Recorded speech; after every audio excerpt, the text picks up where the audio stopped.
वो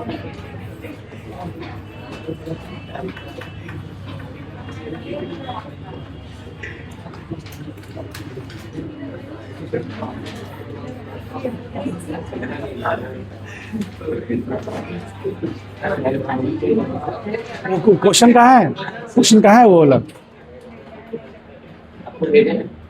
हाँ तो हम उसको इस पे भेजे।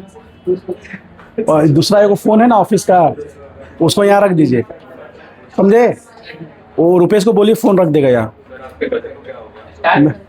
स्टार्ट है लेक्चर्स सुबह से लेगा आदमी तो क्या करेगा? सुबह 7 बजे से लेक्चर ले रहे हैं। नहीं, वन शॉट नहीं लेते हैं। इंजीनियरिंग कॉलेज में फाइनल ईयर को पढ़ाते हैं, समझ गए? वन शॉट वहाँ नहीं चलता है, वो सेकंड शॉट चलता है। पानी पी लीजिए सर। पानी में सब पी लिए, वो सब पार्ट ऑफ लाइफ है, होता रहेगा वो सब, ठीक है। वो हम उस दिन के लिए अपने आप को तैयार कर रहे हैं कि जिस दिन तलवार वार भी लग जाए तो आए। देखो गोली उली से वो भाव नहीं आता, तलवार से भाव आता है। जैसे बोले ना कि हमको कंपास लग गया, नहीं होता वो कंपास, वो चुभ गया तलवार से घायल हो गए, तो कुछ नहीं अलग लगता है सुनने में। देखो दुनिया इसी पे टिका है। कैसे दुनिया इसी पे टिका है? आपके घर के आसपास कोई छोटा सा मंदिर है? मान लीजिए आप घर के आसपास, मान लीजिए सपोज करें घर के आसपास एक छोटा सा हनुमान जी का मंदिर है, मान लीजिए सपोज करें, या शिव भगवान का होगा, जैसा वहाँ का श्रद्धा। अभी तो लेटेस्ट शनिदेव चल रहे हैं, तो शनिवार का लेटेस्ट है वो। मान लीजिए छोटा सा हनुमान जी का मंदिर है, छोटा सा 32 हनुमान जी हैं, 300 ऐसे किए हुए हैं, ठीक है, ऐसे गदा लिए हुए हैं, छोटा सा हनुमान जी, ठीक है। हनुमान जी आपको, आपकी बहुत इच्छा है, बहुत श्रद्धा है हनुमान जी के प्रति, मतलब आपका एकदम ऐसा श्रद्धा है कि देखते ही हनुमान जी का ऐसा प्रणाम करने के बाद आंख में आंसू आ जाता है, और वो खुशी के आंसू होते हैं, आ गए। मतलब ऐसा डायरेक्ट कनेक्टिविटी है आपका हनुमान जी से। रात को सोते समय भी मुंह ऐसे हो जाता है, मतलब ऐसा कनेक्टिविटी बन गया है उनसे कि दिन रात वही नजर आते हैं, ठीक ऐसा। लेकिन जब रामनवमी होगा ना, तो आप कहाँ जाएंगे? वो छोटा सा हनुमान मंदिर में नहीं जाएंगे, डायरेक्ट पटना जंक्शन। बात समझे? अरे थोड़ा गर्म पानी करके ले आओ, ठीक है, इसमें थोड़ा गर्म कर देना पानी, गला भजा हुआ है, हल्का सुसुम करना, ऐसा नहीं कि बोतलें, मेरा बॉटल है ना, मेरा बैग वाला बॉटल है, उसमें हल्का गर्म करके ले आओ, ठीक है। इन लोगों को मत बांटो, नहीं तो फिर हर दिन का आदत बन जाएगा। फिर तुम्हारा रुपेश कुमार नाम नहीं होगा, रुपेश ठंडा पानी टाइटल हो जाएगा। रुपेश कुमार की जगह क्या हो जाएगा? रुपेश ठंडा पानी, ठीक है।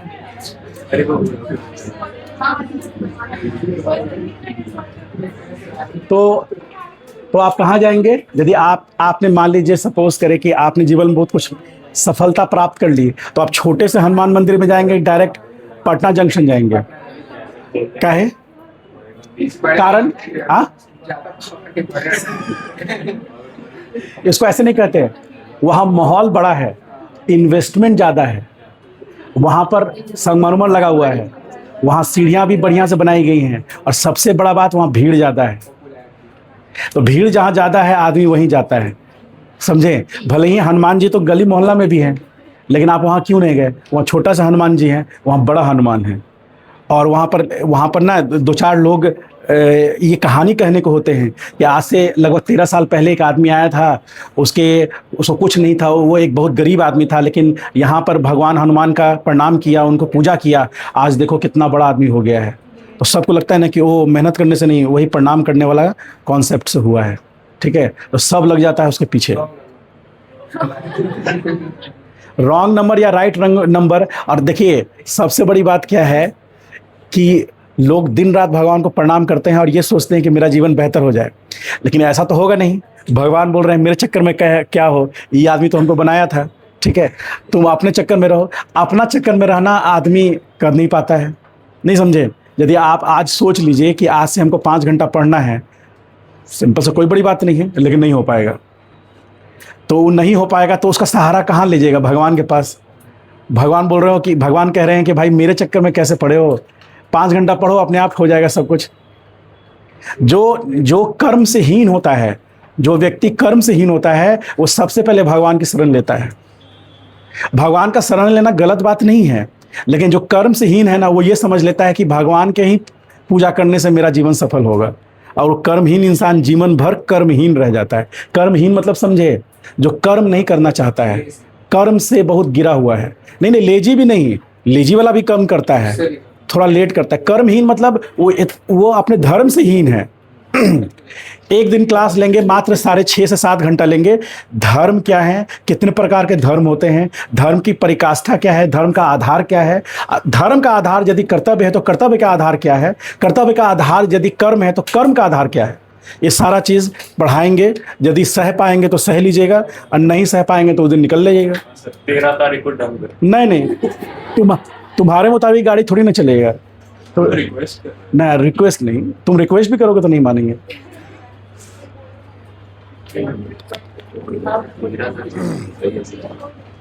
अभी हम जिस प्लेटफॉर्म पे है ना वहाँ रिक्वेस्ट काम करता है ना ऑर्डर। ऑर्डर तो कोई दे ही नहीं सकता। एक नया विद्यार्थी, हाँ ठीक है, तो रिक्वेस्ट ही होगा तो कुछ हो सकता है, ऑर्डर देने से तो खैर मामला और। समझ गए? आइए, पहला प्रश्न आ चुका है। कैसे हो चुका है? अभी नहीं हुआ है। सबको लगता है कि हो चुका है।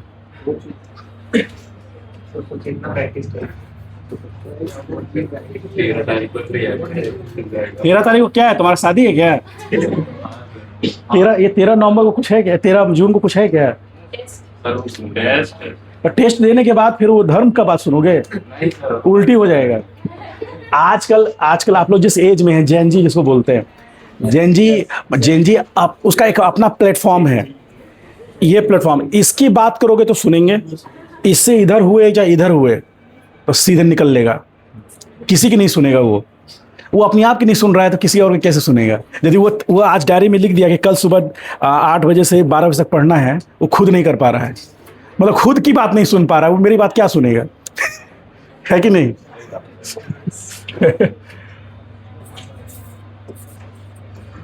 तो जो सच है वो हम बोलते हैं, क्योंकि सच पे काम करना मेरा काम है। समझ गए? पढ़ाने से ज़्यादा हमको अब ये काम करना पड़ता है कि कैसे पढ़ाएं। अभी यदि कोई स्टूडेंट मेरी बात को सुन करके समझ ले रहा है तो उस स्टूडेंट की बड़ाई नहीं है उसमें। नहीं तो किसी आदमी को, नया टीचर को, कल एक टीचर आया था, बीटेक किए हुए है IIT खड़गपुर से, कंप्यूटर साइंस इंजीनियरिंग, वो पढ़ाना चाह रहे हैं। ठीक है, हम बोले कि सर आपका IIT खड़गपुर वहीं का वहीं रह जाएगा, बच्चे के नज़र में उसका 1 कौड़ी का वैल्यू नहीं है। तो बोले नहीं सर ऐसी बात नहीं। बोले कि आपके नज़र में होगा आपका वैल्यू, लेकिन बच्चे के नज़र में उसका, आप मतलब बच्चा ही IIT खड़गपुर से ध्यान से सुनेंगे ना, ऐसा कुछ नहीं है। कुछ को तो पता ही नहीं कि IIT क्या होता है, और उसके बाद खड़गपुर क्या होता है, कोई टाइटल है क्या है? 90% को पता ही नहीं खड़गपुर क्या है। पुर लगा हुआ है, इसका मतलब कोई जगह का नाम होगा। जैसे NIT त्रिची का रैंकिंग बहुत सारे IIT से भी ऊपर है। इन जनरल NIT का रैंकिंग कम होता है IIT से, लेकिन इंफ्रास्ट्रक्चर बेस पर या फिर वहाँ की करिकुलम बेस पर, वहाँ प्लेसमेंट के बेस पर, वहाँ पर और बहुत सारे ऐसे फैक्टर्स है, उसके बेस पर तय किया जाता है उसका रैंकिंग क्या होना चाहिए। समझे? क्या बॉटल गर्म कर दिए थे? आइए, resolution of vector.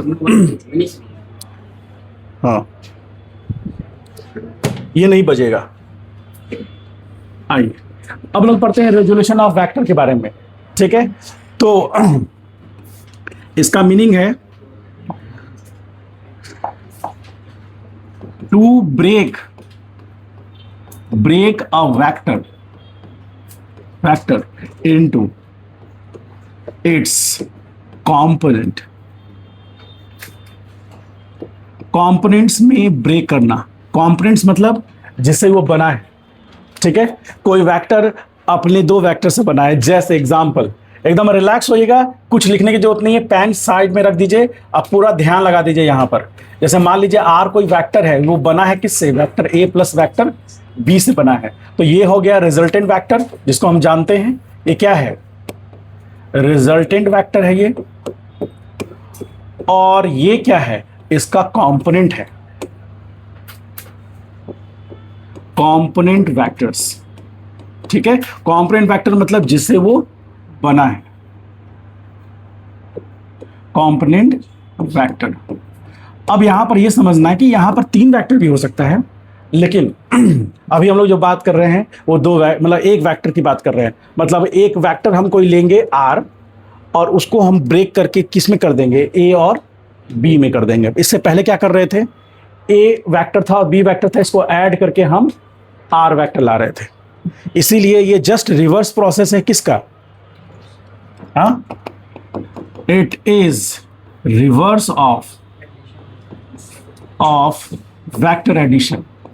Vector addition का जस्ट रिवर्स है। ठीक है, ध्यान से समझिएगा। अब हम लोग यहां पर थोड़ा सा एक लेवल और ऊपर चलेंगे, ठीक है, और बहुत बढ़िया से समझेंगे कि आखिर ये रेजोल्यूशन मेथड हम क्यों यूज करेंगे। और ये बहुत ही इंपॉर्टेंट है। इसका इंपॉर्टेंट होने का रीजन क्या है कि पूरे के पूरे 11th में जब भी आप वेक्टर से डील करेंगे, सबसे 99% या 98% आपको यही मेथड यूज करना है।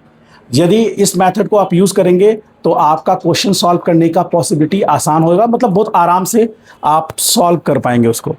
ठीक है, इसकी बहुत अच्छी कारण क्या है कि ये एक्सिस पर डिपेंड करता है, एक्सिस के अकॉर्डिंग काम करता है, ये सबसे अच्छी बात ये है। और इसका दो कंपोनेंट है ना, तीन कंपोनेंट भी हो सकता है यदि हम उसको 3D प्लेन में ले लेंगे तो। 1D plane, 2D plane, sorry 1D plane तो होता ही नहीं है, 1 डायमेंशन और 2 डायमेंशन, 3 डायमेंशन समझते हैं आप लोग, क्लियर है? चलिए, तो हम लोग समझते हैं। अब ये रिवर्स हो गया किसका, वेक्टर एडिशन का।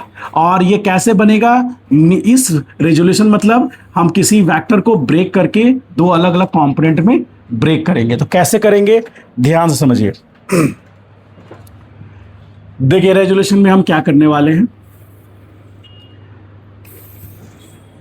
देखिए ये हमारा एक्स एक्सिस है जो हम लोग पहले भी पढ़ चुके हैं, ये वाई एक्सिस है, और ये एक्स डैश है, और ये वाई डैश है। ठीक है, हम एक वेक्टर ले रहे हैं, एक वेक्टर ये है, इस वेक्टर का नाम हमने मान लीजिए पी रखा है, पी वेक्टर। ठीक, इसका टेल पॉइंट ओ पॉइंट पर है और इस पॉइंट को हम एन बोल रहे हैं। तो हम क्या लिख सकते हैं, हम ऐसा लिख सकते हैं क्या, O N vector is equal to P vector. ठीक है, और ये जो पी वेक्टर है इसके साथ किसके साथ, एक्स एक्सिस के साथ एंगल बना रहा है अल्फा। ठीक है, क्लियर है? अब हमको इसको रिजॉल्व करना है, तो उसके लिए क्या करेंगे, उसके लिए एक अलग तरीका है। क्या करेंगे कि यहां पर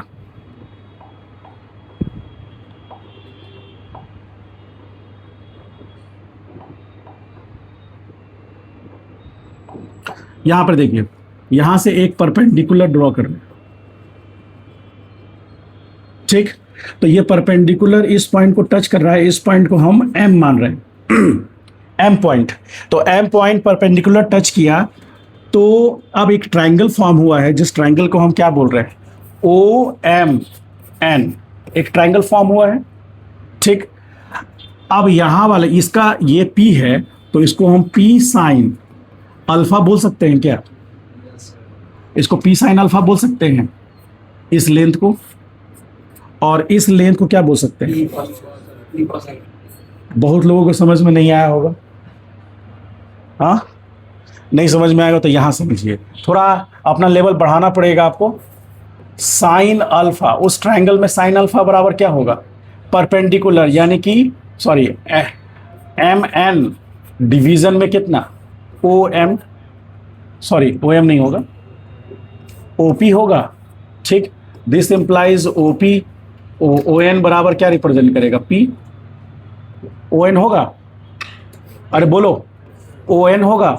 तो हमें एम एन निकालना है, तो ओ एन कितना है, पी साइन अल्फा, ऐसा लिखेंगे। ठीक, अब उसके बाद कॉस अल्फा करते हैं। कॉस अल्फा में क्या लिखेंगे, O M divide by O N लिखेंगे।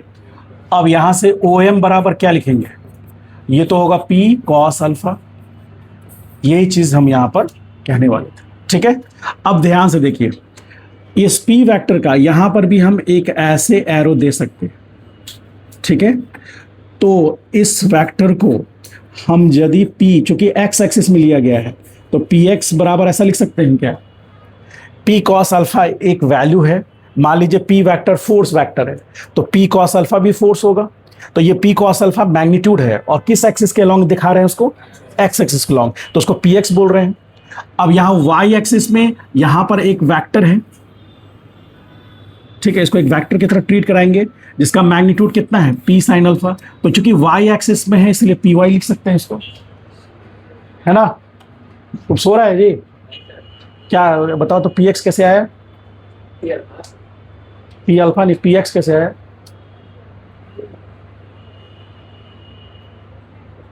खड़ा कर देंगे क्या, कौन एक्स एक्सिस पे, तुम हम कौन, पी एक्स एक्सिस पर है, पी एक्स एक्सिस पर रहता है। अल्फा एंगल कौन बना रहा है, हाँ, ओ एम बना रहा है, ओ एम अल्फा एंगल बना रहा है, क्या मतलब, अभी तक में ये P sine alpha P cos alpha क्या हुआ, समझ में आया है क्या, परपेंडिकुलर साइड है, कौन परपेंडिकुलर साइड, एम एन और ओपी का, ओ एम एन ओपी का है, ओपी का है, ओपी कहाँ लिखा हुआ है, ओ एन, ओ एन और एम एन, ओ एन और एम एन क्या है,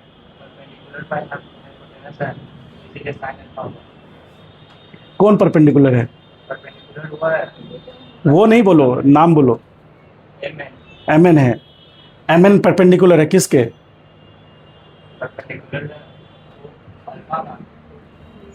अल्फा एंगल है। बैठो, हवा कम खाओ, ध्यान दो, हैं स्टेप बाय स्टेप इसलिए पढ़ा रहे हैं कि तुम हवा खाओ, ऐसे ऐसे करो, चिढ़ा रहे हो क्या हमको ऐसे करके, तो देखो मास्टर हम ऐसे भी कर सकते हैं, अब कुछ दिन बोलोगे देखो मास्टर हम टिक्की भी रख सकते हैं। चलिए यहां समझते हैं। अब आइए परपेंडिकुलर, तो उसको एक्स एक्सिस के लॉन्ग हम यदि ले रहे हैं तो पी कॉस अल्फा, उसका मैग्नीट्यूड हो गया किसका, इसका एक कंपोनेंट हुआ जिसको हम क्या बोल रहे हैं, पी एक्स बोल रहे हैं। ठीक है, और एक वाई एक्सिस में कंपोनेंट है जिसको पी साइन अल्फा बोल रहे हैं, उसका मैग्नीट्यूड को, और उसको हम क्या नाम दे रहे हैं, पी वाई, वाई मतलब वाई एक्सिस में। अब हमको पता है कि एम एन एक एम एन वैक्टर है ना, एम एन वैक्टर, तो एम एन वैक्टर क्या रिप्रेजेंट कर रहा है, पी वाई को रिप्रेजेंट कर रहा है। ठीक, तो इसको पैरेलल शिफ्ट कर सकते हैं क्या, तो vector can be shifted parallelly, parallel shift कर दिए, इसको भी पैरेलल शिफ्ट कर सकते हैं, तो ये क्या बन जाएगा, पी एक्स, और ये क्या बन जाएगा, पी वाई। अब ध्यान से देखिए, इस एक्सिस में हम कौन सा यूनिट वेक्टर लेते हैं, इस एक्सिस में हम यूनिट वेक्टर आई कैप लेते हैं। तो हम यदि पी एक्स लिखना चाहें, पी एक्स तो इक्वल टू, पहले तो ऐसे लिख लीजिए कि यदि हम मैग्नीट्यूड लिख रहे हैं तो पी एक्स लिखेंगे पी कॉस अल्फा, ठीक है, और यदि हम उसको वेक्टर बनाना चाह रहे हैं, पी वेक्टर पी एक्स, तो क्या हो जाएगा, पी कॉस अल्फा आई कैप। समझ पाए, कुछ समझ पा रहे हैं, आई कैप यूनिट वेक्टर है, कौन पूछ रहा है कैप, हाँ, तो उसको मल्टीप्लाई कर सकते हैं उससे, ये मैग्नीट्यूड को रिप्रेजेंट कर रहा है, लेकिन जो यहाँ इक्वल टू के लेफ्ट साइड मैग्नीट्यूड है, इसलिए सिर्फ मैग्नीट्यूड हुआ, और यहाँ इक्वल टू के लेफ्ट साइड में वेक्टर है, क्योंकि एरो लग गया ना, इसलिए उस साइड भी क्या देना पड़ेगा हमको, वेक्टर। तो वेक्टर दो पार्ट में डिवाइड होगा, एक तो उसका मैग्नीट्यूड और एक डायरेक्शन, तो आई कैप डायरेक्शन सिर्फ डायरेक्शन इंडिकेट करेगा, मैग्नीट्यूड तो यूनिट होता ही है उसका। तो ये हो गया अब यहां पर y एक्सिस के लिए लिखना हो तो हम क्या लिख सकते हैं, mn लिखे ना, तो हम पी वाई लिख सकते हैं, और वो कितना होगा, p साइन अल्फा। अब यहां पर हम पी वाई डायरेक्शन के साथ लिखें तो कैसे लिख सकते हैं, p साइन अल्फा इंटू जी का। अब यहां पर ध्यान से एक बात को समझिए, अब हम थोड़ा सा उसको रिलेट करेंगे पहले वाले टॉपिक से। तो ध्यान से देखिए, एक वेक्टर मान लीजिए पी एक्स है, एक वेक्टर मान लीजिए पी वाई है, जो एक दूसरे से परपेंडिकुलर है, तो उनका रिजल्टेंट बीच से पास करेगा, करेगा ना, जो हम लोग पैरेललोग्राम लॉ से पढ़े थे। तो एक वेक्टर मान लीजिए पी एक्स, एक वेक्टर पी वाई, तो उसका रिजल्टेंट क्या हुआ, ऐसे नहीं, बताओ क्या हुआ, हाँ हाँ, ओ एन, उसी को पी वेक्टर बोल सकते हैं। तो यदि हम ऐसा लिखें, vector p is equal to P X plus P Y, ऐसा लिख सकते हैं क्या, अरे बोलो। तो हमारे पास क्या था, इनिशियली हमारे पास p था, और अब हमने उसको ब्रेक करके दो अलग अलग वेक्टर्स में रिजॉल्व कर दिया। जब रिजॉल्व कर देंगे, जब ये p वेक्टर की जगह पर px लेंगे और py लेंगे, तो अब इसको रिजॉल्व कर देंगे। तो रिजॉल्व कैसे करेंगे, इसको ऐसे, ये क्या हुआ, अंग्रेजी प्रोफेसर ऐसा ही करते हैं। जितने भी अच्छे ऑथर्स की बुक्स देखिएगा, ठीक है, उसमें रिजॉल्व मतलब ऐसे हो गया। मतलब क्या हुआ कि जो ये जो वेक्टर जो इफेक्ट दे रहा था, अब इसका कंपोनेंट ले लेंगे एक्स और वाई में, तो ये इफेक्ट नहीं रहेगा, अब ये एक्स और वाई इफेक्ट रहेगा। नहीं समझे, नहीं समझे है। देखिए ओ एन जो वेक्टर था, वो जो इफेक्ट डाल रहा था, वो इफेक्ट अब यदि उसका कंपोनेंट ले लेंगे तो ये और ये इफेक्ट डालेगा इसकी जगह पर। जैसे कभी आज तक जीवन में, कभी छोटे बच्चे जब आप थे, तो प्लास्टिक का या लकड़ी का कोई खिलौना, जो कार, ये छोटा सा गाड़ी वगैरह होता है ना, उसको रस्सी से बांध के ऐसे खींचे हैं, हाँ ऐसे खींचे हैं, तो उसमें क्या होता है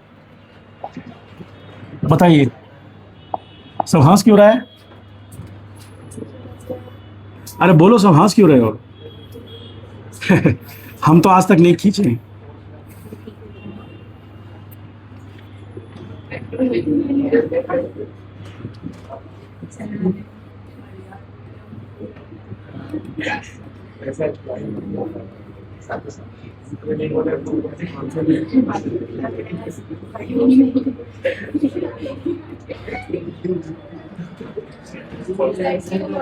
हाँ क्या,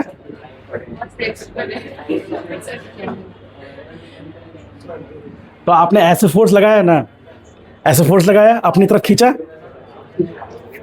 जो अपनी ओर खींचते थे, तो ये गाड़ी आपकी तरफ जाता था कि आगे की तरफ जाता था, काहे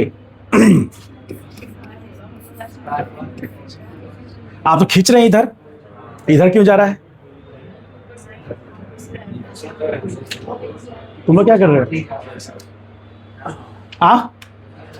फोर्स लगाया इधर, तो इधर क्यों जा रहा है,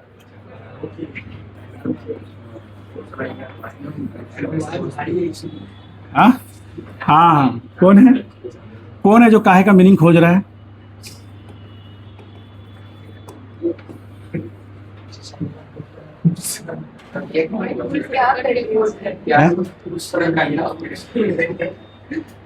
देखिए आपने गाड़ी खींचा कुछ इंक्लाइनेशन से, वो जा रहा है हॉरिजॉन्टल, तो उसका कारण क्या है कि ये जो फोर्स है उसका एक्स कंपोनेंट उसको फोर्स दे रहा है, ठीक है। और जितना नजदीक लाएंगे ना, लाने के बाद ना धीरे धीरे उठने लगता है, वो ऐसे लाते हैं तो धीरे धीरे उसका ऐसे जा रहा था तो ऐसे से उठने लगता है। वो उठने क्यों लगता है, क्योंकि ये काम करने लगता है। पहले वो काम नहीं कर रहा था, पहले काम कर रहा था लेकिन उसके वेट से बैलेंस हो जा रहा था, और बताएंगे पूरा डिटेल अच्छे से समझाएंगे आपको, अभी उस लेवल पे नहीं आए आप। चलिए अभी फिलहाल ये समझिए कि ये रिजोल्यूशन करने का तरीका है, क्या बोलते हैं उसका, सिंबल। अभी लिखिएगा नहीं,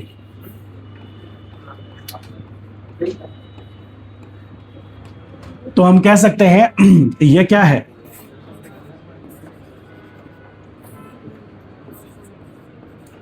कॉम्पोनेंट्स ऑफ वेक्टर पी का कॉम्पोनेंट है किस में, in X axis and Y axis. ठीक है, अभी थोड़ा फील करा देंगे, रुकिए थोड़ी देर में फील करा देंगे, उसके लिए नहीं सोचना, फील करके जाएगा यहां से एकदम, ये गारंटी है, कोई स्टूडेंट नहीं बोलेगा कि हम फील नहीं किए। मतलब हम ये अपने तरफ से बोल रहे हैं, मतलब ये नहीं बोल रहे हैं कि कोई स्टूडेंट नहीं बोलेगा, ऐसा नहीं, आप खुद नहीं बोलिएगा कि हाँ सर, कोई भी ऐसा नहीं बोलेगा कि फील नहीं आया, कॉन्सेप्ट नहीं समझ में आएगा वो चल सकता है, लेकिन फील नहीं आया ये कोई नहीं कहेगा। ठीक है, तो वेक्टर पी जो है वो एक्स और वाई, थोड़ा सा आवाज का आज दिक्कत हो गया है तो वेक्टर पी बराबर पी एक्स पी वाई, तो पी वेक्टर का एक कंपोनेंट एक्स एक्सिस में जा रहा है और एक कंपोनेंट वाई एक्सिस में जा रहा है, तो वो दोनों यानी पी एक्स और पी वाई मिलकर के जो इफेक्ट डालता है वो पी होता, जो हम एडिशन से पढ़े हैं, तो पी एक्स और पी वाई मिलकर जो इफेक्ट डालेगा वो पी होगा। उसी तरह हम ये भी कह सकते हैं कि पी जब ब्रेक हो जाएगा दो कंपोनेंट में, तो वो पी का जो इफेक्ट है वो एक्स और वाई में दिखेगा, कह सकते हैं ना। तो पी का जो भी इफेक्ट है वो एक्स और वाई दोनों में दिखेगा, और उसके अब वो पी वेक्टर वहां नहीं रहा, उसका एक वाई और एक्स की तरफ काम करने लगा वो, और वो उसकी तरफ इफेक्ट देने लगेगा, वो खुद में आपको समझ में आएगा आगे। फिलहाल आप इसको समझिए कि ये पी एक्स और पी वाई है।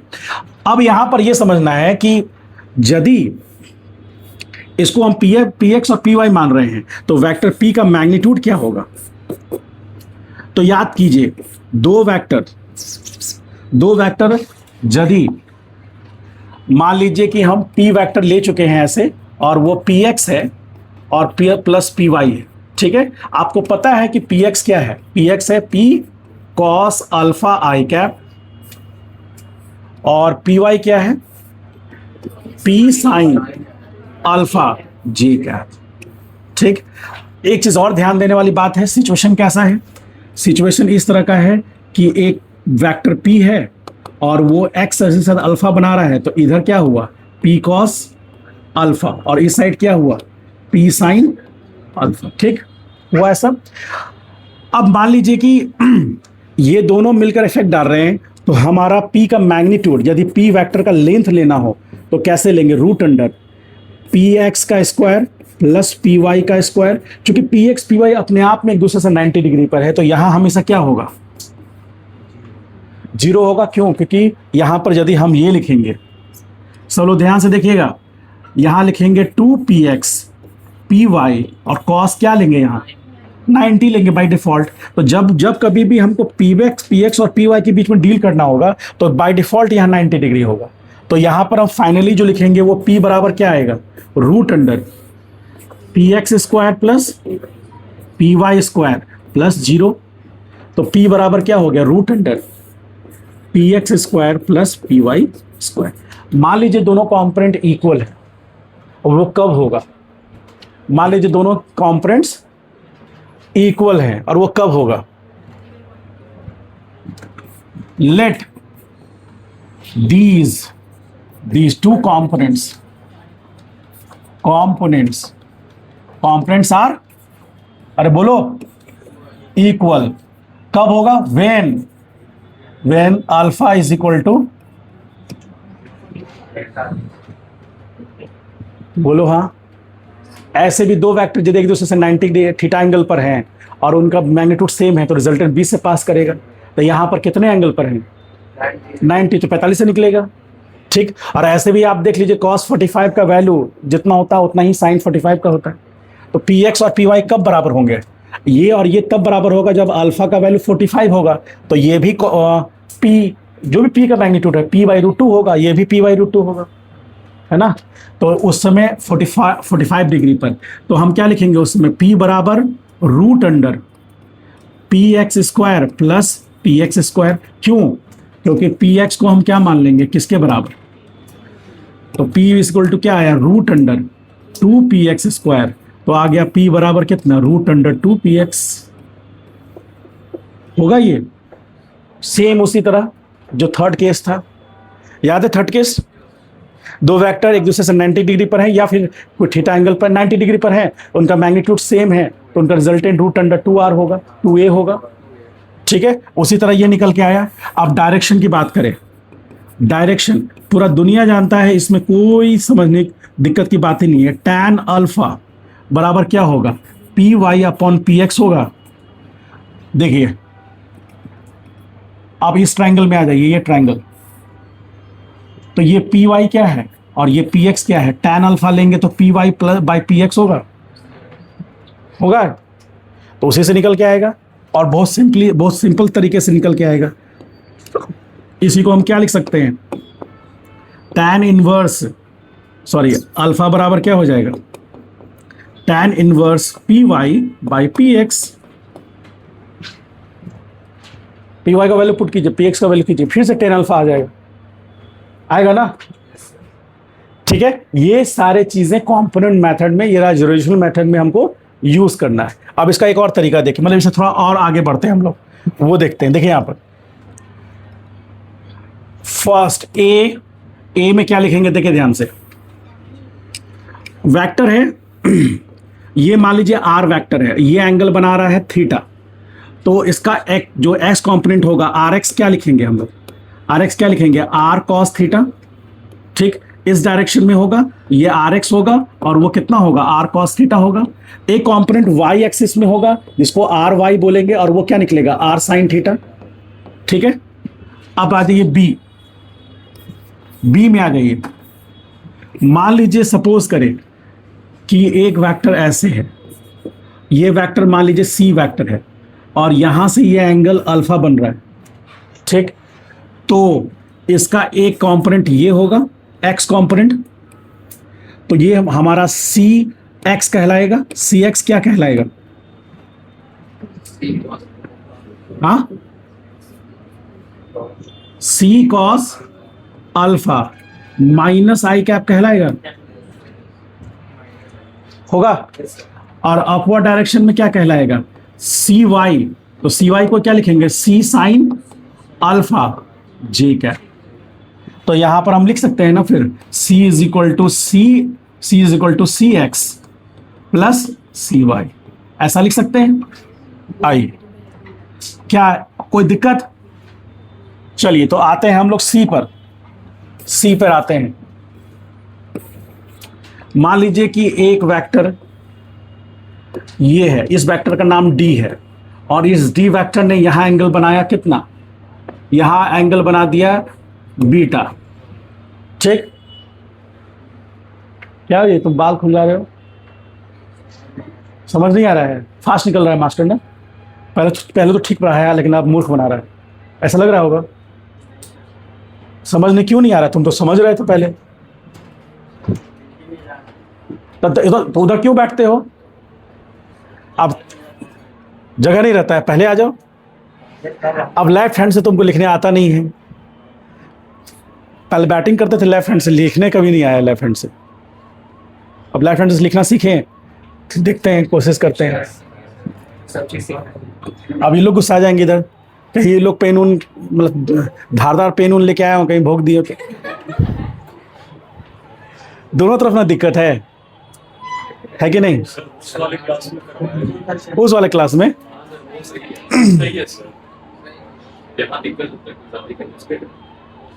अभी 6-7 बच्चे और आएंगे तो कहाँ बैठेंगे वो, क्लास में 40 से लीजिए, 40 बच्चा का जगह कहाँ है, 40 बच्चा भरेंगे। एब्सेंट भी तो हुआ है कुछ लोग, हाँ एब्सेंट हुआ है ना, बहुत सारे लोग एब्सेंट होते हैं, बहुत सारे लोग को नीचे भी एक क्लासरूम तैयार हो रहा है लेकिन वो ऑनलाइन क्लास के लिए हो रहा है,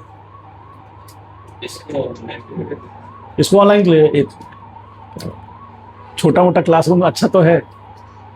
आइए ध्यान दीजिए, देखिए समझ में तभी नहीं आता है जब आप ध्यान नहीं देते हैं। जितना स्लो हम चलेंगे, क्या बोलो,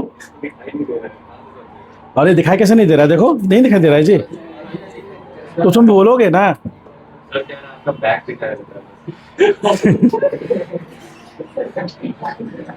देखिए यहां पर इसको ऐसे समझने की बात है, थोड़ा सा फास्ट तो निकलेंगे ही, निकलना इसलिए फास्ट जरूरी है क्योंकि जिस स्पीड से चल रहे हैं ना, इस स्पीड से टाइम बहुत ज़्यादा लगेगा। ठीक है, देखिए अभी आपको जो बेसिक फंडामेंटल पढ़ा रहे हैं वो इतना डीप है कि ये जनरल जिस लेवल की कोचिंग हमारा है ना, इसमें कोई नहीं पढ़ाता है। वो ऊपर ऊपर से उड़ जाता है क्योंकि खुद वो मेहनत नहीं किया है। ठीक है, वो क्यों बना है टीचर, पता है क्यों टीचर बना है? सब जगह से फेल होता हुआ आया है, तो बस जो फेल हो गया वो टीचर बन गया। तो उसका टीचिंग मैथोलॉजी क्या होगा? जो भी टीचर मजबूरी में बना है अपने जीवन में, उसका हाल देख लीजिए, वही हाल है जो सरकारी स्कूल का टीचर है। सरकारी स्कूल के टीचर और मेरे में क्या अंतर है? दोनों ही टीचर हैं। हम घर जाने के बाद हाँ, हम अंडा चोरी नहीं करते हैं। हमको मौका भी मिलता है तो हम नहीं करेंगे। हमको बोला गया लेकिन हम नहीं चोरी किए। आगे सुनिए, 90% सरकारी स्कूल के टीचर ऑन कैमरा बोल रहे हैं, खाली यही दिमाग लगाता है कैसे क्या चोरी करें। सही बताते हैं 90%। यदि आप में कोई गार्जियन होंगे, सुनिए ना, यदि आपके कोई गार्जियन होंगे या रिलेटिव्स होंगे और वो अच्छे होंगे, आपको लगता है, तो वो 10% में होंगे। 90% को मतलब ही नहीं है। बच्चा मर जाए, बच्चा ढनक जाए, बच्चा का बीमार पड़ जाए, बच्चा स्कूल ना आए, वो मंजूर है उसको। लेकिन हम पैसा कमा लें, कैसे अंडा चोरी करे, कैसे चावल चोरी करे, कैसे खिचड़ी चोरी करे, कैसे क्या क्या चोरी कर ले, ना लगे तो गेट चोरी कर ले। गेट, स्कूल का गेट ही चोरी कर लेगा। अरे बहुत महान लोग हैं टीचर लोग। हाँ, और आगे सुनिए, तो हम में और सरकारी स्कूल के टीचर में क्या अंतर है? ये अपने किसी रिलेटिव्स को भेजेगा जो टीचर होंगे। हम में उनमें अंतर ये है कि हम 6 बजे 7 बजे यहाँ से जाने के बाद 4 घंटा पढ़ते हैं, और वो 4 घंटा, हाँ विनय जी, हाँ। अरे देखे शर्मा जी बड़ी प्रिंसिपल साहब का बड़ी चक्कर लगा रहे हैं। क्या बात है, प्रमोशन चाहिए क्या उनको? तो वो टीचर के नाम पे कलंकी ना हुआ जी। जो खुद नहीं पढ़ रहा है वो बच्चा को क्या पढ़ाएगा? जो खुद नहीं पढ़ रहा है वो बच्चा को क्या पढ़ाएगा? और कोई टीचर मान लीजिए गलती से आपके जीवन में ऐसे मिले हों और कह दिए हों, अब मुझे पढ़ने की जरूरत ही नहीं पड़ती, पूरा मेरे डीएनए में पढ़ाई आ चुका है, तो उसको ना झूठ मूठ का बोलेगा, सर मेरे गुरु बोले हैं, हम नहीं करें, 4 जूता चौराहे पे खड़ा करके मारो। इतना कौन महान हो गया कि उसको पढ़ने का जरूरत ही नहीं पड़ रहा है? डायरेक्ट भगवान कृष्ण भी अवतार हो गए। क्या भगवान कृष्ण भी पढ़ते थे?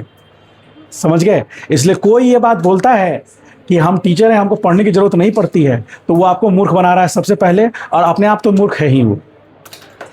ठीक है, आज जिस प्रोफेसर से हम पढ़े हैं ना, वो प्रोफेसर 8 घंटा पढ़ते हैं, अभी भी पढ़ते हैं। एकदम हाथ कांप रहा है, पार्किंसन उनको हो रखा है, हाथ ऐसे से कांप रहा है, तभी भी पढ़ते हैं 8 घंटा। जिस दिन नहीं पढ़ते हैं ना, उस दिन घर में लड़ लेते हैं किसी से, तो घर वाला बोलता है ना पढ़ो भाई। जोश नहीं चाहिए। देखिए हमेशा ध्यान रखिए, जो मंदिर पे दिया होता है ना, जो मंदिर भगवान के इष्ट देवता के लिए जलाया जाता है दिया, वो 4 दिन तक जलता है, 5 दिन तक जलता है, और होलिका दहन एक ही दिन में, रात भर में ही जल जाता है। एनर्जी तो उससे 10 गुना होता है उसमें, 10 गुना नहीं, कम से कम 1000 गुना होता है। होलिका दहन में जो आग जलता है ना, वो मंदिर में जो दिया जलाया जाता है, उससे 1000 गुना ज़्यादा हीट होता है उसमें, लेकिन वो कम समय के लिए होता है। पूरा जी एनर्जी में आ गए, जोश में आ गए, आज रात भर पढ़ गए और 1 सप्ताह तक कर रहे हैं, तो इससे नहीं होगा। दिया की तरह जलना पड़ेगा, थोड़ा जलिए, हर दिन जलिए, slow and consistent, slow and steady, slow and steady, slow and हाँ, समझ गए? ये करना पड़ेगा, तब बड़ा लक्ष्य हासिल होगा, नहीं तो ऐसे ही चलते रहिए। आइए देखिए यहाँ पर RY y एक्सिस में कंपोनेंट है किसका? R वेक्टर का। ठीक, अब हम लोग जब इसके नीचे आए तो डिफरेंस क्या किया हमने? एंगल चेंज कर दिया, सेकंड क्वाड्रेंट में ले आए। अब एंगल इसके साथ बना रहा है, x के साथ नहीं, y के साथ बना रहा है। तो आपको ये देखना है कि cos थीटा किसके साथ होगा? y के साथ होगा। तो ये क्या होगा? dy यदि लिखेंगे तो dy क्या होगा? dy बराबर क्या होगा? d cos थीटा होगा, सॉरी बीटा, हाँ बीटा ले लेते हैं, तो d cos बीटा होगा ऐसा। अब यदि ये d cos बीटा लिए हैं, तो ये जो कंपोनेंट निकल के आएगा, ये हम बात करेंगे dx, और ये क्या होगा? d sin theta. तो इसको कैसे लिखेंगे? तो d वेक्टर बराबर क्या लिखेंगे? d वेक्टर बराबर लिखेंगे, इधर है ना, तो d sin beta, generally x component को पहले लेते हैं, और d cos तो बीटा जी एन। समझ पाए? इजी तो है, समझना क्या है? मेरे जैसा आदमी समझ लिया, बताइए। मेरे जैसा जो एक लाइन पढ़ने में 10 घंटा लगा दे, वो समझ गया इसको। अब आगे बढ़ते हैं, डी में आते हैं। डी में क्या कहता है? एंगल चेंज कर देंगे तो क्या होगा? मान लीजिए ये एक वेक्टर है, इसका नाम ई वेक्टर रखिए। इलेक्ट्रिक फील्ड को ई से डिनोट करते हैं। 12th में आएंगे, इलेक्ट्रिक फील्ड पढ़ेंगे। इलेक्ट्रिक फील्ड क्या है? वेक्टर। जिसका वेक्टर ठीक नहीं होगा, देखिएगा 12th में भर भर के लोग आएंगे और बोलेंगे सर मेरा 11th तबाह हो गया, बर्बाद हो गया, मौत के मुंह से हम निकल के आए हैं सर, हमको बचा लीजिए। ऐसा ही बोलता है। हम बोले 11th, सर 11th की बात मत कीजिए सर, हमको 12 पढ़ना है। हम बोले कि ठीक है तुमको पढ़ना है, लेकिन 11th की बात इसलिए करेंगे क्योंकि पहला ही टॉपिक 11th में वेक्टर है। ठीक है, इलेक्ट्रिक फील्ड। अब वेक्टर का पता ही नहीं है तो क्या इलेक्ट्रिक फील्ड को ऐड कैसे करेंगे? आई तो दिखता भी नहीं है। इलेक्ट्रिक फील्ड देखा है? लाइन ऐसे से जा रहा है एकदम, है? कभी देखे इलेक्ट्रिक फील्ड को? अच्छा, मैग्नेटिक फील्ड देखे हैं? कैसा रंग का होता है?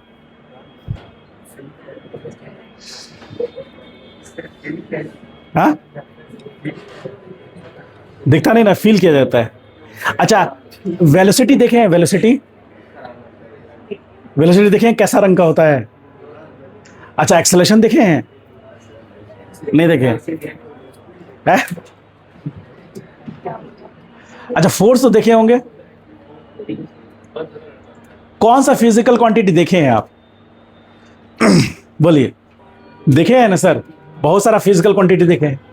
चलिए बताइए, थोड़ा सा बताइए, आज आपका आईक्यू लेवल चेक हो जाए।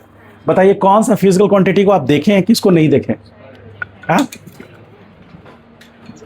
टाइम को देखे हैं? टाइम को मेजरमेंट करने वाला इंस्ट्रूमेंट देखे हैं?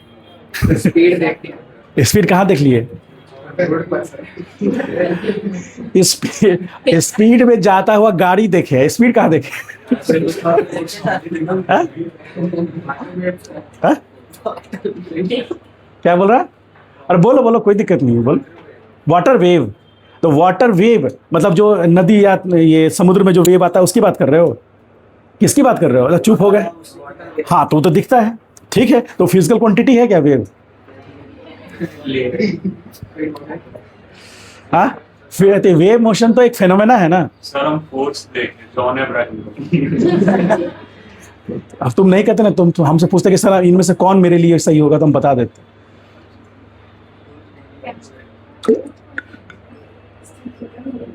ये फोर्स मूवी देखा है, फोर्स तो नहीं देखा है।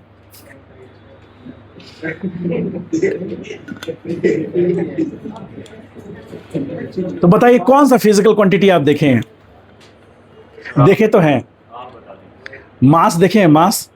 हाँ सर, मूवी है मामा मास। तो फिर नहीं दवाई खाया आज?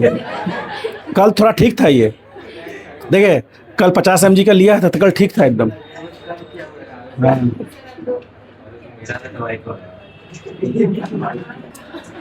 मास दिखता है? मास दिखता है? अरे मान लीजिए कि ये बॉटल है, ये बॉटल का मास है, तो दिख नहीं रहा है? अच्छा, यदि यहाँ कुछ नहीं हो तो आपको कुछ दिखेगा? इसका मतलब मास नहीं होगा तो नहीं दिखेगा। मास दिखता है। हाँ, एयर का मास है, तो हम एयर का मास चूंकि वो ट्रांसपेरेंट है, आप इसी में हीलियम के कोई कलर डाल दीजिए तो आपको दिखेगा। जैसे बादल दिखता है ना, वो भी तो पहले तो कन्फाइन होता है, तो एयर से ही कन्फाइन होता है, मॉइस्चर जो एयर रहता है वो दिखता है ना। तो मास दिखेगा, वॉल्यूम दिखेगा, डेंसिटी दिखेगा। हाँ,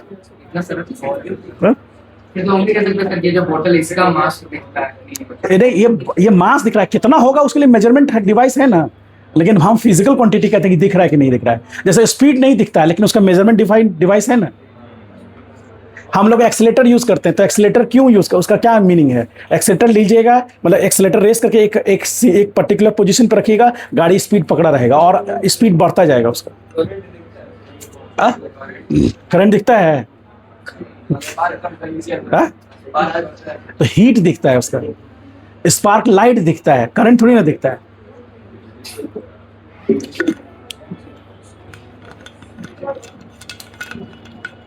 देखिए, उसके ये सब क्वेश्चंस के आंसर के लिए ये सब क्वेश्चंस जनरल अवेयरनेस के क्वेश्चन है। इसके आंसर के लिए आपको बुक्स पढ़ना पड़ेगा, बुक्स पढ़ना पड़ जाएगा।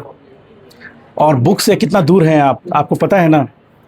आपके फितरत में नहीं है बुक पढ़ना, नहीं समझे, नहीं समझे। आपको मान लीजिए कुछ पता करना है, मान लीजिए एक्सेलेरेशन पता करना है, इसमें से 98% स्टूडेंट क्या करेगा ना, तुरंत गूगल करेगा, बुक नहीं पढ़ेगा। हम लोग बुक पढ़ते हैं, आदत उसी का है। आप बोलेगा कि सर एक्सेलेरेशन टॉपिक पे कुछ बता दीजिएगा, तो हम गूगल नहीं करके जाएंगे, हम बुक पढ़ेंगे। आदत नहीं है, और आपका आदत उसी से बना है जो गलत बन गया है। ठीक है, स्मार्ट वर्क का डिफिनीशन होता है, स्मार्ट वर्क का डिफिनीशन होता है, स्मार्ट वर्क है तो तुम हमसे ज़्यादा क्यों नहीं जान रहे हो? हमसे ज़्यादा जानो तब ना मानेंगे कि हाँ स्मार्ट वर्क कर लिए तुम, है कि नहीं। हाँ, तो उसकी डिक्शनरी खोजने के प्रोसेस में आप कई ऐसे वर्ड्स को कनेक्ट कर लेते हैं, लेकिन उसमें क्या टाइप किए, और वो जो बताया डिक्शनरी में एग्जांपल्स भी देगा उसके। जैसे मान लीजिए कि वर्ब है, कोई भी वर्ड है, मान लीजिए कि पर्टिकुलर कोई वर्ड है, तो वो वर्ड के बारे में पूरा डिटेल देगा, वो कहाँ कहाँ यूज़ होता है, उसमें उसको एडवर्ब की तरह यूज़ कर सकते हैं कि नहीं, कहीं कहीं वो नाउन की तरह यूज़ हो सकता है कि नहीं, वो सारा चीज़ उसमें लिखा हुआ रह जाएगा, लेकिन उसमें तो नहीं मिलेगा। एक स्टूडेंट जिसने थॉरली बुक्स पढ़ा है, डिक्शनरी पढ़ा है, उसका इंग्लिश, एक जो सीखो ऐप से सीखा है,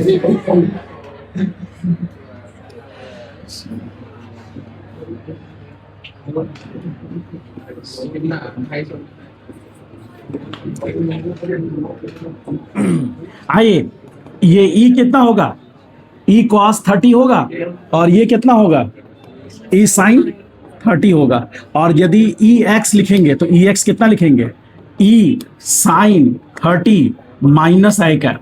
और यदि हम ई वाई लिखेंगे, ई वाई देखो यहां पर सब लोग ई वाई क्या लिखेंगे, ई कॉस 30 माइनस जे कैप लिखेंगे इस तरह से। चलिए स्टार्ट से राइट डाउन करते हैं। चलिए यहां से लिखिए, लिखना स्टार्ट कीजिए और तेजी से आगे बढ़ेंगे, टाइम नहीं है ज्यादा, फास्ट लिखिएगा, लिखने की जरूरत नहीं है, सिर्फ देखिए।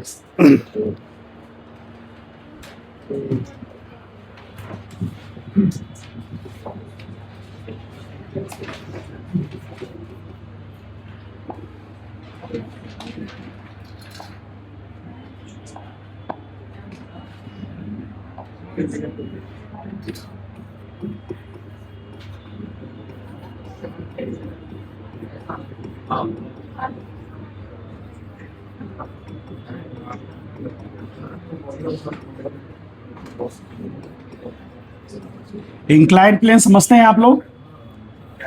इंक्लाइंड प्लेन कैसा होता है? जैसे मान लीजिए ऐसा कोई इंक्लाइंड प्लेन है, ठीक है, थीटा। जैसे यहां आप मेन रोड से बाहर जाएंगे तो पुल है ना, पुल स्टार्ट होता है, पुल स्टार्ट होता है तो पुल पे आप चढ़ेंगे, साइड से देखिएगा तो ऐसे इंक्लाइन नजर आएगा, वो ऐसे इंक्लाइन आएगा, वही इंक्लाइंड है। आप पुल पे मान लीजिए चढ़ेंगे, तो इनिशियली पुल पे चढ़ेंगे तो आपको थोड़ा फोर्स लगाना पड़ेगा पुल पर ऊपर चढ़ने के लिए। तो जैसे मान लीजिए कोई साइकिलिस्ट है, मान लीजिए कोई साइकिलिस्ट है, तो वो साइकिल से ऊपर जा रहा है, मान लीजिए इस डायरेक्शन में, ठीक है, इस डायरेक्शन में जा रहा है, तो साइकिल पर हाँ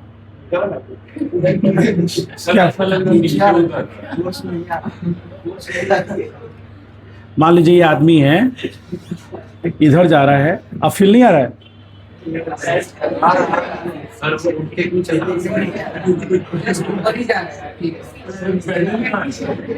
लेकिन नीचे भी लगा है। नहीं ले जाएगा कि ऊपर जा रहा है साइकिल, नहीं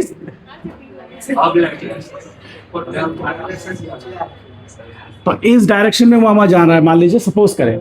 तो कभी आप साइकिल से इंक्लाइन प्लेन पे जाइए तो पीछे की तरफ आपको एक फोर्स नजर आएगा, फील होता है कि पीछे की तरफ, यदि आप मान लीजिए कि पैडल चलाना छोड़ दें तो धीरे धीरे हल्का से ऊपर जाएंगे, साइकिल रुकेगा थोड़ा देर के लिए और पीछे की तरफ जाने लगेगा। उसको पीछे से जाने के रोकने के लिए आपको फोर्स पैर रखना पड़ेगा जमीन पर, या फिर आपको ब्रेक लगाना पड़ेगा, तभी वो पीछे स्लाइड होने से रुकेगा। कभी जानने की कोशिश की है कि कौन फोर्स लगाता है वो? ऐसा हुआ है कि नहीं हुआ है? मान लीजिए कि ऐसे इंक्लाइन प्लेन है ना, आप यहीं पर ये पुल पर है ना, आप साइकिल से ऊपर चढ़ेंगे तो पैडल आप मार रहे हैं तो ऊपर जाएंगे, लेकिन पैडल मारना आपने छोड़ दिया तो साइकिल थोड़ा सा ऊपर जाएगा इनर्शिया के कारण, और उसके बाद वो रुकेगा और बैक होने की कोशिश करेगा। तो बैक होने की कोशिश में कौन उस पर फोर्स लगा रहा है? बैक साइड में कोई तो फोर्स नहीं लगा रहा है, ग्रेविटेशनल फोर्स तो नीचे लग रहा है ना। हमेशा वेट तो नीचे लगेगा ना, वर्टिकली डाउनवर्ड डायरेक्शन में लगेगा। मान लीजिए इंक्लाइन प्लेन ऐसे है, आप यहां पर हैं साइकिल के साथ, तो वर्टिकली डाउनवर्ड डायरेक्शन में फोर्स तो नीचे लगेगा, लेकिन उस प्लेन के डायरेक्शन में कौन फोर्स लगा रहा है? तभी तो साइकिल पीछे जा रहा है। ऐसा हुआ है कि नहीं? ऐसा होता है कि नहीं? तब आपको तुरंत ब्रेक मारना पड़ता है, अदरवाइज साइकिल पीछे जाने लगेगा और पीछे कोई गाड़ी उड़ी होगा तो एक्सीडेंट हो सकता है। हो सकता है कि नहीं? तो आप सडनली ब्रेक लगाएंगे या तो तुरंत उतरेंगे और साइकिल को पकड़ेंगे, तभी तो साइकिल पीछे नहीं आएगा, अदरवाइज तो साइकिल पीछे आने लगेगा। होता है कि नहीं? ऐसा होता है। फील किए ये बात कभी? तो साइकिल को ऊपर ले जाने समय मान लीजिए आप इतना भी नहीं, मान लीजिए एक छोटा सा बॉल है,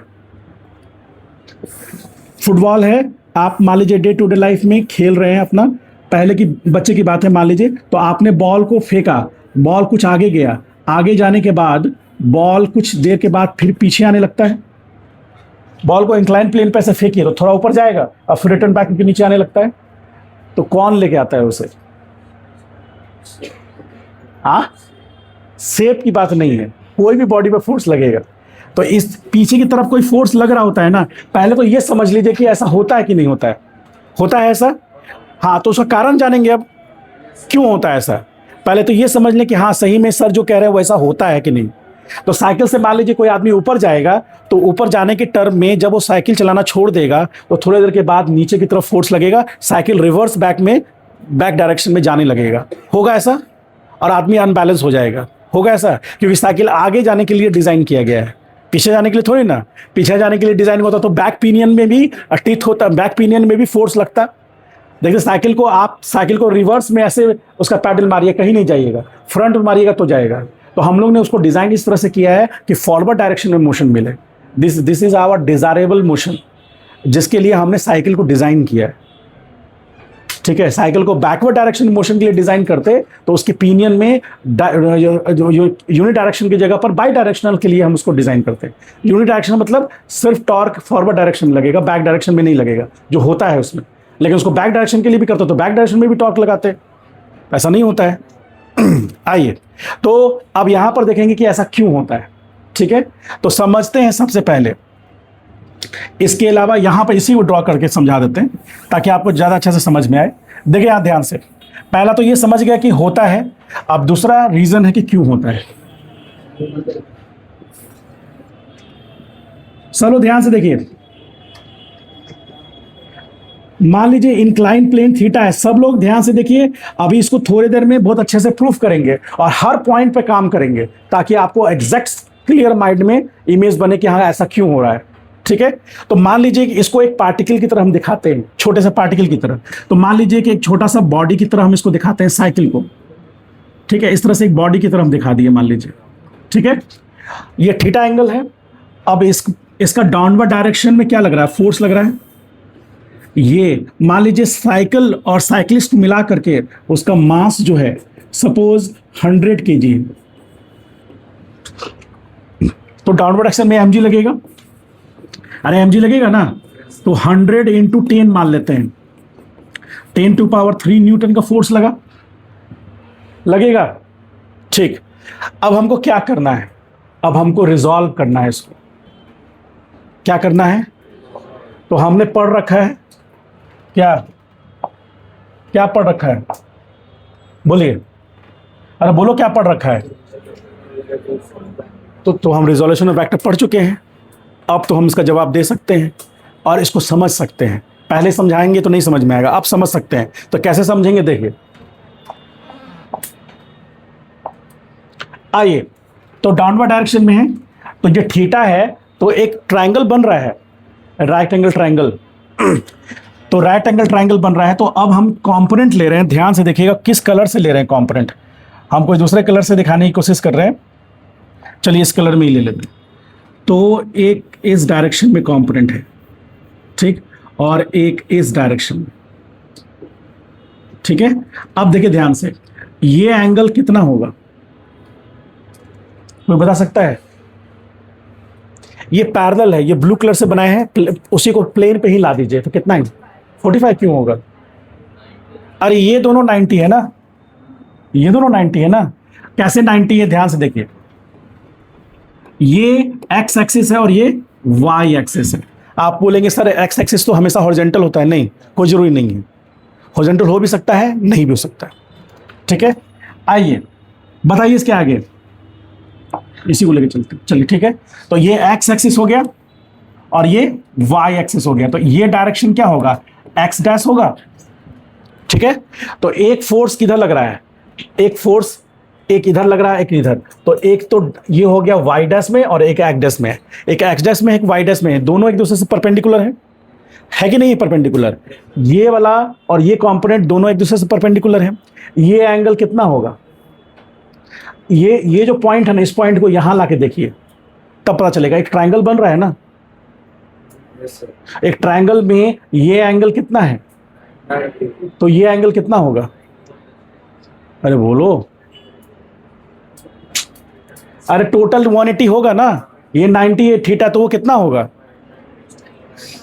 इसलिए बोले कि नाइन्थ के समय में क्या कर रहे थे? आम तोड़ रहे थे। क्या कर रहे थे 9th क्लास के समय में? जब एक ट्रायंगल में 90 डिग्री थीटा दिया हुआ तो तीसरा एंगल नहीं निकलेगा जी, बताइए। और इच्छा है कि एकदम टॉप की कोचिंग में पढ़ें, आइए नहीं आ रहा है गधा लोग को। 90 थीटा, तो ये कितना बचा? हाँ, 90 माइनस थीटा होगा ना, टोटल एंगल 180 होगा कि नहीं? तो थीटा और प्लस 90, उसको मान लीजिए अल्फा। तो अल्फा बराबर क्या निकलेगा? 90 माइनस थीटा निकलेगा। हम सोचे कि बोल के निकल जाएंगे, तो लेकिन ये भी नहीं समझ में आ रहा है किसी को। तो ये एंगल 90 माइनस थीटा होगा, तो ये एंगल कितना होगा? थीटा होगा। Very good. क्यों? क्योंकि ये दोनों एक दूसरे से 90 डिग्री पर है ना, तो थीटा होगा। तो एक फोर्स है। अब आइए यहां ध्यान से, आइए यहां फील होगा आपको अभी। ठीक है, देखिए, तो यहां पर ये जो एक वेक्टर है और ये जो एक वेक्टर है, कौन सा? ये वेक्टर। तो ये वेक्टर जो हमारा है, इस वेक्टर को, इसको हम क्या कह सकते हैं? mg cos थीटा कह सकते हैं। बोलिए, कह सकते हैं? आप ध्यान से समझिए, mg cos थीटा कह सकते हैं। तो इसका एक कंपोनेंट y में होगा, तो इसको क्या बोल सकते हैं? Very good. चलिए, 2-4 लोगों को तो फील आ गया। mg sin theta. अब उस फोर्स को क्या करेंगे? रिजॉल्व कर देंगे। ठीक है, भूल जाएंगे कि वहां था फोर्स। ठीक है, तो अब यहां फोर्स लगेगा और एक इधर लगेगा। आपका सवाल है कि सर mg cos थीटा किधर गया? तो mg cos थीटा उसके नॉर्मल से बैलेंस हो जाएगा। n ये होगा नॉर्मल फोर्स। कौन लगाएगा? Force on the body. कौन लगाएगा? अप्लाइड बाय, बोलो अभी तक, by the inclined surface. Inclined, जो इंक्लाइंड सरफेस है ना, जैसे अभी हम खड़े हैं, तो खड़े हैं तो मेरा वेट मान लीजिए, मेरा मास 80 kg है, तो 80 इंटू 10 कितना हुआ? 800 न्यूटन का फोर्स मेरा बॉडी इस ये वुडन फ्लोर पर लगा रहा है। ये वुडन फ्लोर उतना ही अमाउंट का फोर्स ऊपर लगा रहा है। यदि उतना अमाउंट का फोर्स नहीं लगाता और मेरा जो वेट है, जो 800 न्यूटन जो हम लगा रहे हैं, वो ज़्यादा होता, तो इसको तोड़ के हम नीचे चले जाते। यदि ऊपर में जो फोर्स लगा रहा है वो ज़्यादा होता, तो अभी हम सीलिंग में टकरा चुके होते। मेरा बॉडी यहाँ स्टेबलाइज्ड है, इसका मतलब है बॉडी पे नेट फोर्स क्या है? ठीक। तो आप आराम से एकदम कॉन्फिडेंस से कह सकते हैं कि n बराबर कितना होगा? n बराबर mg cos थीटा होगा। मेरा वेट बैलेंस हुआ नॉर्मल से, तो नॉर्मल कितना हुआ? 800 न्यूटन। अभी मान लीजिए फैन पकड़ लें, इसको पकड़ लें और हम ऊपर जाने की कोशिश करें, तो मेरा वेट कम लगेगा इस पर, तो n कम होता चला जाएगा। और जब हम इस ग्राउंड को छोड़ देंगे, इस सरफेस को छोड़ देंगे, तो n कितना होगा? समझ में आ गया? मैक्सिमम कितना होगा? 800 न्यूटन। जैसे हम ऊपर शिफ्ट होते चले जाएंगे, ऊपर शिफ्ट हो जाएंगे, तो मेरा फोर्स ऊपर लग रहा होगा ना, तो वो 800 से कम करेगा ना उसको, तो कम करेगा तो नॉर्मल भी। नॉर्मल क्या है? It is nothing but the reaction of the force applied on the surface. वो रिएक्शन देगा। अभी हम इस दीवार पर सटे हुए हैं, सिर्फ सटे हुए हैं, तो दीवार मेरे पे कोई फोर्स नहीं दे रहा है। लेकिन अभी हम इस पूरा ऐसे कर दें तो दीवार, जितना दीवार पर हम फोर्स दे रहे हैं उतना ही दीवार मेरे पे दे रहा है। ऐसा यदि नहीं होता तो या तो हम उधर गिर जाते, या हम दीवार फोर्स मारता तो हम उधर टकरा जाते। ये सारा कंडीशन किस चीज का है? This all conditions are related to equilibrium of forces when the net force acting on the system remains zero. जब बॉडी पे लगने वाला सारे फोर्सेस का समेशन क्या हो जाता है? जीरो हो जाता है, तो बॉडी इक्विलिब्रियम में कहलाता है। यदि वो मोशन कर रहा है तो, रेस्ट पे है तो, मोशन करते हुए भी इक्विलिब्रियम हो सकता है। बॉडी का वेलोसिटी जीरो, वेलोसिटी नहीं, बॉडी का एक्सेलरेशन जीरो हो जाएगा। नहीं समझे? काइनेमेटिक्स में डिस्कस करेंगे उसको, ठीक है। अभी आइए तो अभी क्या हुआ, सबसे इंपॉर्टेंट क्या हुआ कि mg cos थीटा जो इस mg का एक कंपोनेंट है, और mg sin थीटा जो इस वेट का कंपोनेंट है। इस वेट के दो कंपोनेंट निकले, जैसे इससे पहले दो कंपोनेंट निकले, एक x में एक, तो अब इधर देखिए, एक x में एक, ठीक है। तो mg cos थीटा बैलेंस किससे हो गया? तो n इज इक्वल टू क्या हो गया? mg cos theta. ये जान लीजिए, यदि ऐसा नहीं होता तो ये जो साइकिल हमारा या तो हवा में उड़ जाता या तो जमीन धंस करके निकल जाए, घुस जाता उसमें। तो ऐसा हुआ नहीं, यानी दोनों बैलेंस था। अब आते हैं x में, तो x में एक नेट फोर्स, यही वो फोर्स है जो हमको पीछे की तरफ धकेलता है, पीछे की तरफ फोर्स देता है। तो यही वो फोर्स है जिस फोर्स के कारण हमारा साइकिल पीछे जाने लगता है, और यही वो फोर्स है जिस कारण से बॉल को ऊपर फेंकेंगे तो बॉल स्लाइड डाउन होने लगता है। समझ गए? इस फोर्स को रोकने वाला कोई नहीं है। इस फोर्स को रोकने वाला सिर्फ एक ही चीज है, फ्रिक्शन। वेरी गुड, बहुत बढ़िया। फ्रिक्शन क्या करेगा? रिलेटिव मोशन को अपोज करेगा। इस ब्लॉक की आत्मा क्या चाहती है? ये ब्लॉक का दिल क्या चाहता है? कि नीचे घसक जाए, फ्रिक्शन उसको जाने नहीं देगा, तो फ्रिक्शन लगाएगा अपवर्ड फोर्स, और यदि वो फ्रिक्शन इसके बराबर हो गया तो रुक जाएगा। फ्रिक्शन सेल्फ एडजस्टेबल फोर्स है। फ्रिक्शन सेल्फ एडजस्टेबल फोर्स है, बहुत ही, फ्रिक्शन जितना समझदार फोर्स कोई है ही नहीं। जितना जरूरत है उतना ही लगेगा। नहीं समझे? उसको जितना जरूरत है उतना ही लगाएगा। मान लीजिए एक बच्चा है, अलमीरा धकेल रहा है, ठीक, अलमीरा उसे नहीं धकला रहा है। क्यों? क्योंकि जितना वो फोर्स लगा रहा है वो उतना ही अलमीरा भी फोर्स लगा दे रहा है। अब कोई एक बड़ा आदमी आया, यंग मतलब बॉडी बिल्डर आया, उसने फोर्स लगा दिया तो अलमीरा घसक गया। तो क्यों? क्योंकि जितना वो अलमीरा मैक्सिमम फोर्स लगा सकता था वो उससे ज़्यादा उस बॉडी बिल्डर ने लगा दिया। क्योंकि अलमीरा जितना फोर्स लगा सकता था उतना तो बच्चा लगा ही रहा था, तो रोक लिया उसको। तो एडजस्टेबल, बच्चा लगा रहा है 2 न्यूटन तो अलमीरा भी 2 न्यूटन, बच्चा लगा रहा है 4 न्यूटन तो अलमीरा भी 4 न्यूटन। एक लिमिट वैल्यू क्रॉस करेगा, मान लीजिए 20 न्यूटन, तो बच्चा लगाया 18 न्यूटन तो अलमीरा भी 18 न्यूटन। बच्चा ने लगाया पूरा ताकत के साथ, 3 बच्चा मिलकर के लगा दिया 20 न्यूटन, तो अलमीरा भी लगाएगा 20 न्यूटन। अब वो बच्चा लोग देखा कि नहीं हिलेगा हमसे, तो एक आदमी आया, उसने लगाया 24 न्यूटन, तो अलमीरा बोला कि ठीक है भाई साहब, मेरी हैसियत तो 20 ही न्यूटन की है, आप जिधर बोलिएगा उधर चले जाएंगे, ठीक है। तो अब वो 4 न्यूटन से डिस्प्लेस हो जाएगा। समझ गए? हाँ हाँ, तो 20 न्यूटन उसका लिमिटिंग वैल्यू हो गया ना। सेल्फ एडजस्टेबल तो है। बच्चा ने लगाया 4 न्यूटन तो 20 न्यूटन कहाँ लगाया उसने? 4 ही लगाया। 20 न्यूटन लगाता तो बच्चे पे अलमीरा चढ़ जाता ना, है कि नहीं? यदि अलमीरा बोलता नहीं, फ्रिक्शन बोलता कि नहीं तुम जितना भी लगाओ हम उतना ही लगाएंगे, तो 20 बच्चा लगाया 4 न्यूटन, तो अलमीरा यदि 4 न्यूटन नहीं लगाता तो बैलेंस कैसे होता? समझिए, अलमीरा यदि 20 न्यूटन लगा देता तो बच्चा को धकेलते हुए निकल जाता ना उधर। समझ गए मेरी बात को? आइए, तो ये समझ में आया सबको? ये फील हुआ ये कैसे बैलेंस हो रहा है? इसको इधर कोई बैलेंस करने वाला है ही नहीं, इसलिए इधर फोर्स लगेगा और साइकिल आपका पीछे की तरफ स्लाइड कर जाएगा। समझ पाए? समझ पाए कि नहीं बताइए?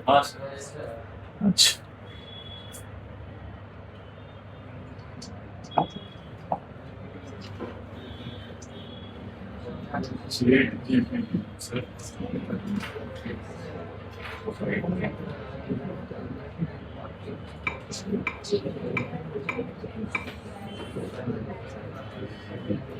साइकिल वाली भी चार ऐसे साइकिल नंबर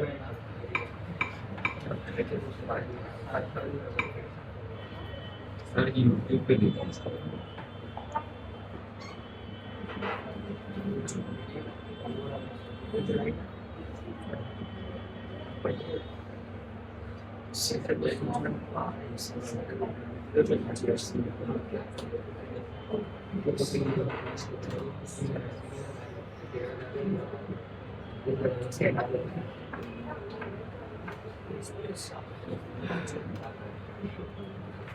देखिए इसको,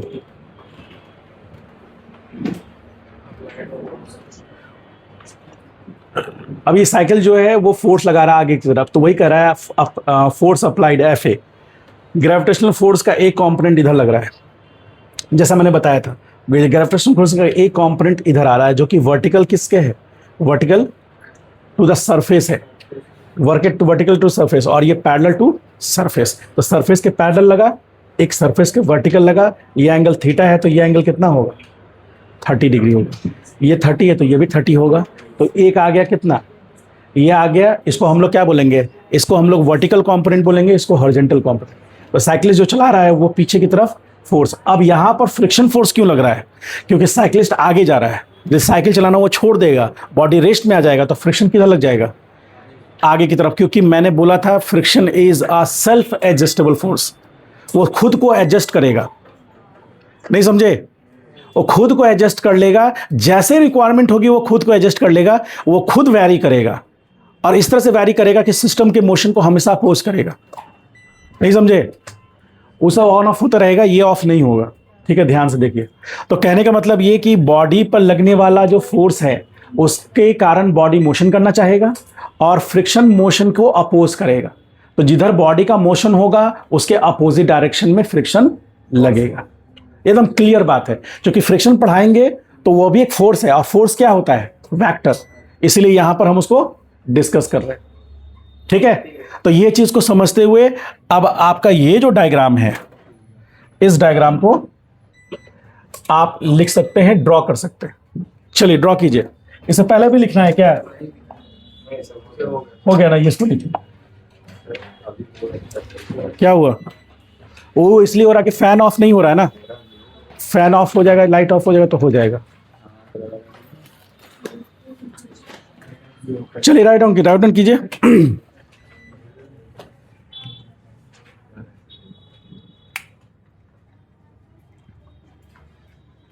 राइट डाउन कीजिए। अब कितना क्लियर दिख रहा है, अब कॉपी नहीं दिख रहा है। तुम भी समस्याओं का पुतला है, 12th में समस्या का पुतला है, वो ये है। जिंदगी भर ना समस्याओं से ही लड़ते रह जाओगे। ठीक है, घर पे नहीं लिखो, यही लिख लो ना। यहाँ बैठ के क्या करोगे, स्वेटर लाए हो क्या, बुनोगे कैसे, लिखो ना, बैठे बैठे क्या करोगे, करना है कुछ काम। चलिए जैसे हम बनाए हैं वैसे ही बनाइएगा, अपना दिमाग मत लगाइएगा। सारे फोर्सेस एक दूसरे के पैरेलल होते हैं, डायरेक्शन बहुत मायने रखता है। एरो ध्यान से ड्रॉ कीजिएगा।